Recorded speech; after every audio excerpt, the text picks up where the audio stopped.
ओम शांति, सुप्रभात। आज के बहुत सुंदर विचार के साथ एक बार फिर से आप सभी का स्वागत है। और आज एक कितना सुंदर विचार है। कहते हैं अनुभव जो होता है जीवन की सबसे बड़ी अथॉरिटी है, और ख़ासकर वो अनुभव जो परमात्मा प्यार की पालना का अनुभव हो।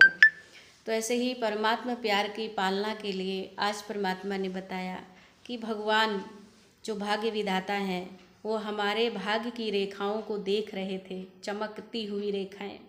लेकिन उन्होंने देखा कि भाग्य की रेखाएं हमारी कभी कभी डल हो रही हैं, कभी कभी मनोबल डाउन हो रहा है।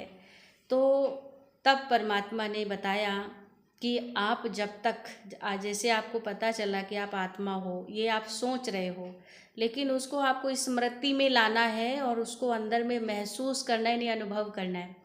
स्मृति में लाएंगे, अनुभव करेंगे, तब आप समर्थी स्वरूप बनेंगे, शक्तिशाली बनेंगे, और आपके भाग्य का सितारा सदैव हमेशा चमकता रहेगा, रोशन रहेगा।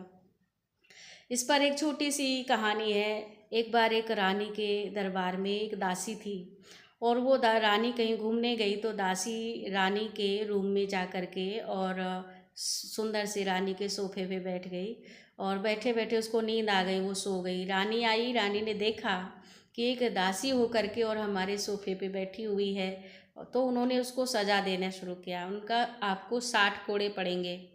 तो 60 कोड़े जैसे ही मारना शुरू किया तो 30 कोड़े में वो रो रही थी, बहुत ज़्यादा रोई, बहुत ज़्यादा चीखी।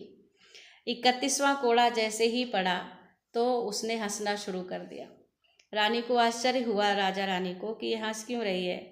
लास्ट में जब उससे पूछा कि आपने 30 में हंसी, 30 में रोई और 30 में हंसी क्यों, तब उसने कहा कि जब तक हमारे 30 कोड़े पड़े थे तब तक मुझे मेरे अपने शरीर का अभिमान था, भान था, और मुझे लग रहा था मेरे शरीर को चोट लग रही है। और जैसे ही 31वां कोड़ा पड़ा है, वैसे ही उसने कहा मेरी आत्म चेतना जागृत हो गई, और मैंने महसूस करना शुरू किया आत्मा को तो कभी कोई मार नहीं सकता, चोट नहीं पहुंचा सकता है। आत्मा तो एकदम शक्तिशाली है, मैं एक पावरफुल आत्मा हूँ। तो ये सुन कर के राजा रानी को बहुत आश्चर्य हुआ, और उन्होंने उससे ज्ञान लेना शुरू किया।